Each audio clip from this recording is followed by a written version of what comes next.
Hey, how's it going, everybody? Welcome back to the channel. In this video, we are going to be time traveling back to around 2012, 2013, when stuff like this was all the rage. I'm going to show you how to make a poster just like this in Illustrator today. Before we get started, please make sure you are subscribed to support the channel. All right, so I personally love stuff like this, and what you want to do when you're making a poster like this is you want to find a font that is very easily manipulated in the sense that you can grab the anchor points and move them in such a way to where you can create this type of effect where you can stretch the text without distorting it. So there are all kinds of different ones that you can look for, and what I would suggest looking for is you want to make sure that whatever font you're using kind of a geometric type of font.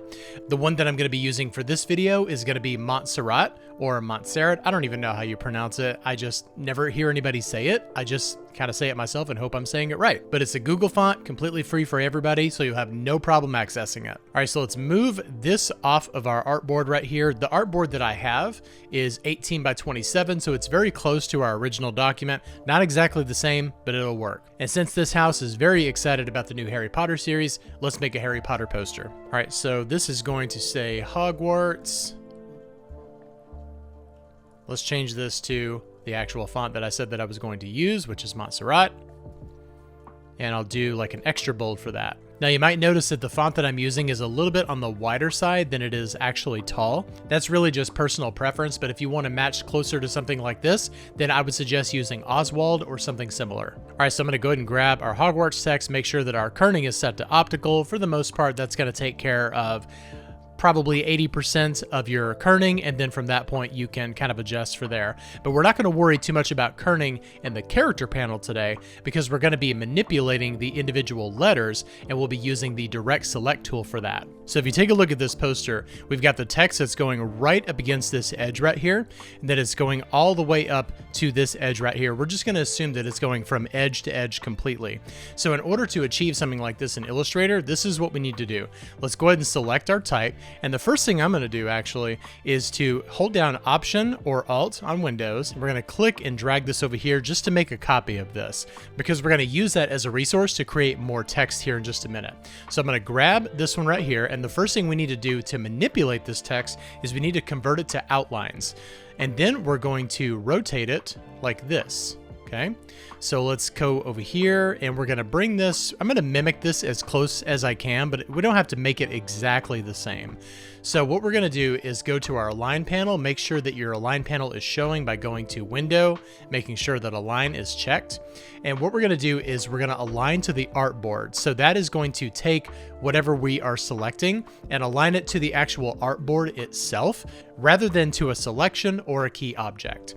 So let's go ahead and move this. Let's go to our transform panel and set our reference point to 1 inch in. And then we're going to scale this to right here just to kind of get a sense of things. But what we need to do is define a width. Normally you would define a height, but since the text is rotated, we need to define a width.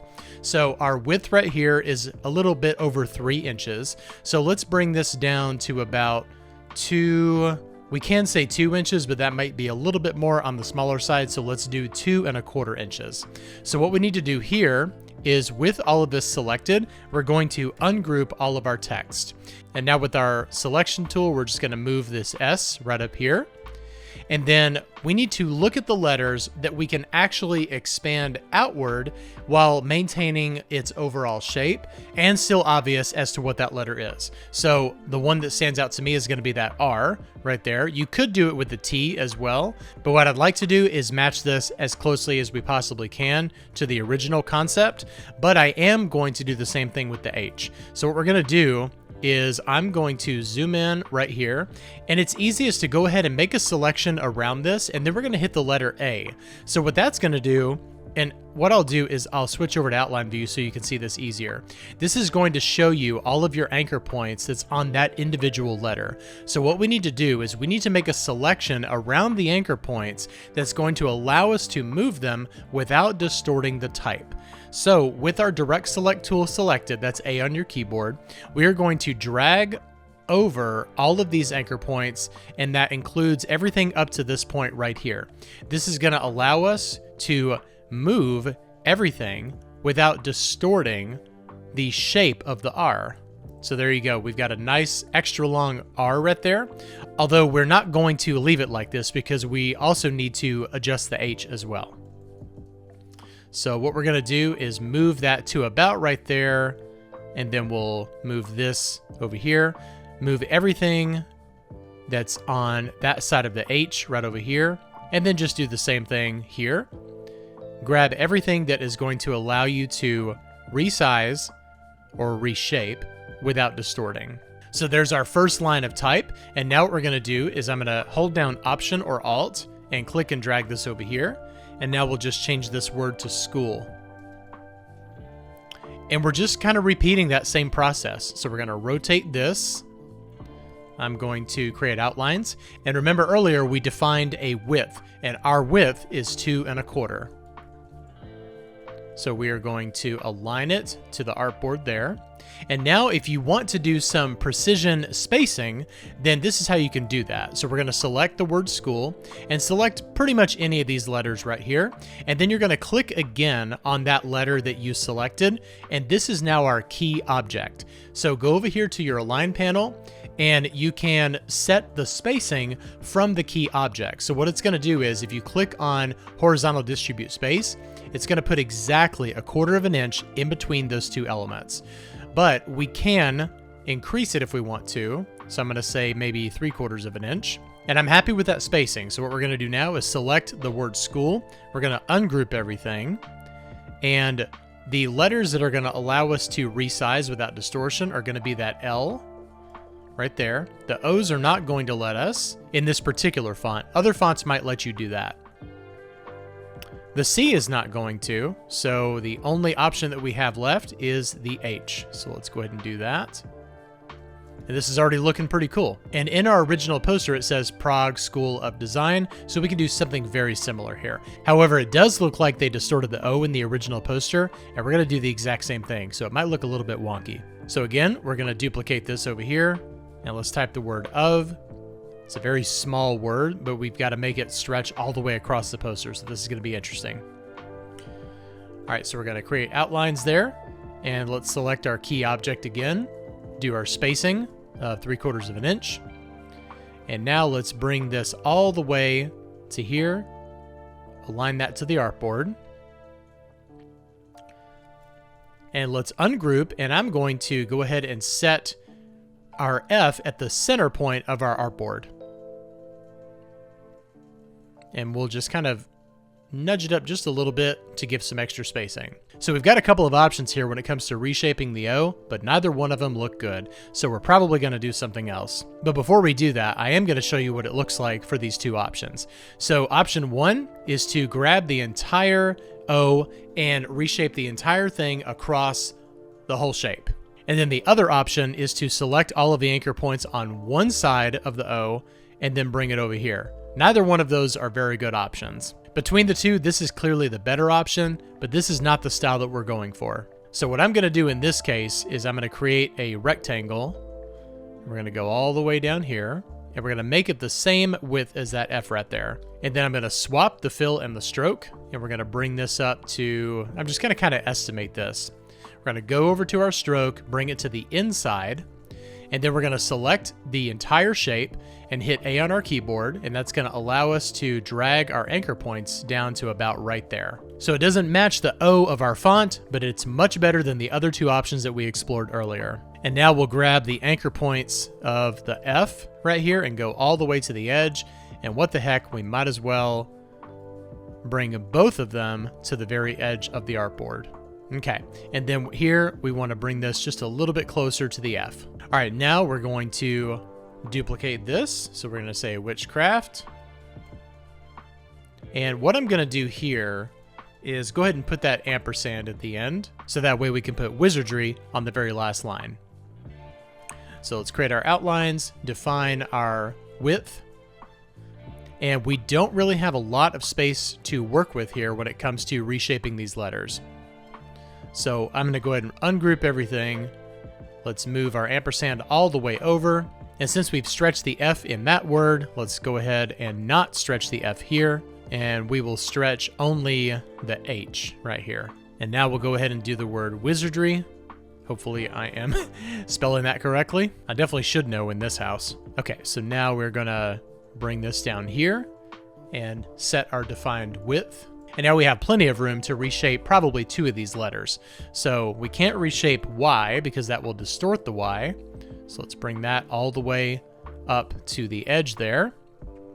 We could do the R, but I want to do the D right here. So what we need to do here with the D, it's a little bit on the trickier side. We need to bring this all the way up here, and we're only going to grab up to those anchor points right there because we don't want to grab these anchor points by mistake. And we'll bring this down to here, and let's see if we do that, then we could probably distort, well, we can only distort the R. So we will do just that. That's a little bit too close, so let's redo that, bring it to about right there. All right, this is looking really cool. So what we need to do now is select each one of these individual lines of text, and we are going to group everything together again so that everything is 1 unit per line. But one thing that we need to do here is that this is not a fill, this is a stroke. So we need to convert it over to a fill. So what we're gonna do is go up here to Object and Expand Appearance. So that is now a fill and no longer a stroke. So now we can grab these 2 together, and the fill color is now unified as one object. Now, one thing that I'd like to do here is to space out everything nice and even. So what we have is we have everything brought in from the left side by 1 inch, and now we'll do the same thing over here on this side. So we're gonna bring this all the way over, and now we're gonna bring in that X value, we're gonna do -1. So now what we're gonna do is select everything that's on the artboard and go over here to Align to Selection and make sure that's checked. And we're gonna do Horizontal Distribute Space. So now everything is nice and evenly distributed horizontally.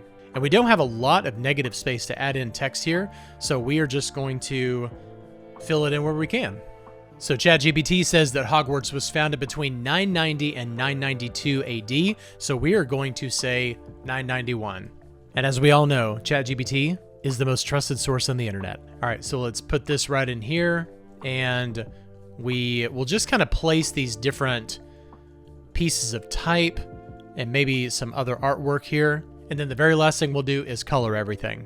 I'd like to rotate everything and keep all of the pieces of type vertical. I know that the original poster isn't doing that, but it's just a personal preference and it's what I'm feeling right now. So we can say Gryffindor. So we'll put all the house names here. Gryffindor.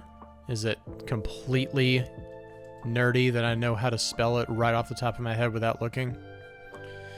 Ravenclaw, which is my house. Ravenclaw represent Hufflepuff. And Slytherin. We'll just kind of redo a couple of things here with placement. I want it to kind of feel as organic as we possibly can. Just kind of stick a few things here and there. And what we'll do to represent these little pieces of artwork here is we'll just do little sparkles there that kind of represent magic. So that way all houses are included and we are not showing favoritism. All right, so in order to create this little spark that we're gonna make, let's go ahead and lay down a rectangle and we'll rotate it like that. We're gonna go up here to Effect, Distort and Transform, and Pucker and Bloat. And we'll do about -40%. And with that still selected, we'll go up here to Object and Expand Appearance. And now let's get our ellipse tool right here, and we'll just kind of go right here in the center and make it to where it's a little bit on the outer edges there. And then we will just color drop on the white right there, and that kind of represents our magic. And now with both of those selected, we'll just kind of scale it down. And I found these colors right here. Now, whenever I think of Hogwarts, I always think of brown. So we'll make that the background color, kind of this brownish color. I think I might want to go something a little bit more muted and darker. And then we'll grab each one of these. So in the original poster, all of these were the exact same color. We might end up doing that. I just want to see how things look. So let's go ahead and select all of these. And maybe we'll do like a yellow, something like that. That's looking pretty cool. And then we might be able to color drop each one of these. Ravenclaw is blue. Hufflepuff is kind of this brighter yellow. I don't think that this is going to work, making all of them the same color. So let's try to do something like this, where we make it all black. Or we can just show favoritism to Gryffindor and make everything burgundy. Let's grab our background again. Ooh, that blue is actually really cool. I like that. So let's keep that, and then let's go a little bit brighter with this. Yeah, that's actually pretty cool looking. I like that. And then let's grab this right here. We'll make our circle right here. We'll make that yellow. That doesn't really work, does it? What if we made the stroke yellow? And then go in here, make the spark a little bit smaller, like so. Bring up our stroke a little bit more. And now let's go over here to scale, stroke, and effects. That way we are maintaining that consistency there. And it's looking a little bit better. All right, so let's group that together. Hey, it might be cool to replace one of the O's with this circle right here. So let's try that. Take away that O. That is pretty cool looking. I think it works. What do you think? I don't want to go too overboard with it, but the original one does have several of them kind of listed throughout. So let's duplicate this and we'll make them much, much smaller so that we can probably go maybe here. Kind of bring this down to here, and then we'll kind of duplicate that, and we'll do Command D to do step and repeat. And then maybe we can put them inside of this D right here. That would be pretty cool, I think. All right, I think it's looking really cool. All right, let's unlock this background because I do want to try it in like a burgundy color. Okay, I think that that's looking really cool. Even though I'm a Ravenclaw, I always think of red and yellow or red and gold when I think about Hogwarts. Red, gold, brown, those colors right there. So I think this is looking really cool. What are your thoughts on this? Well, thank you so much for watching this video today. I hope I taught you something in Illustrator. If I did, please make sure to like, share, comment, and subscribe to support the channel. Thank you so much for watching, and I'll see you next time. Bye-bye.